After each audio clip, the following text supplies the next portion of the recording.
If your Chevrolet is getting a P0060 error code, this video is going to show you one practical solution to fix the error code at home. Use the ZEUS app to scan your vehicle and see the error code P0060. It means the heated oxygen sensor resistance is out of range on engine bank 2 and the sensor downstream.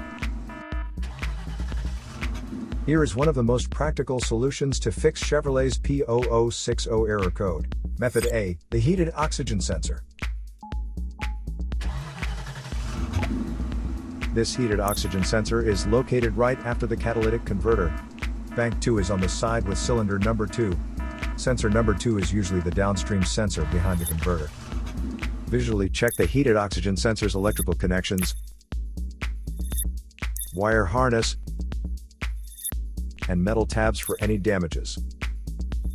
If damages are found, then replace the heated oxygen sensor. If there is no damage found on the heated oxygen sensor, you would need to take your car to consult professional mechanics. So here is one of the most practical solutions to fix Chevrolet's P0060 error code. After the repair, you can now use the ZEUS app to clear the error code. And tap the rescan button one more time to make sure everything is fine with your vehicle. To save more money on car expenses, claim a free engine code scanner at the description link below, or check out the video here for more info. You're also welcome to leave comments below. Our mechanic professionals will answer them shortly. Don't forget to like and subscribe to our channel. Thanks again for watching this video.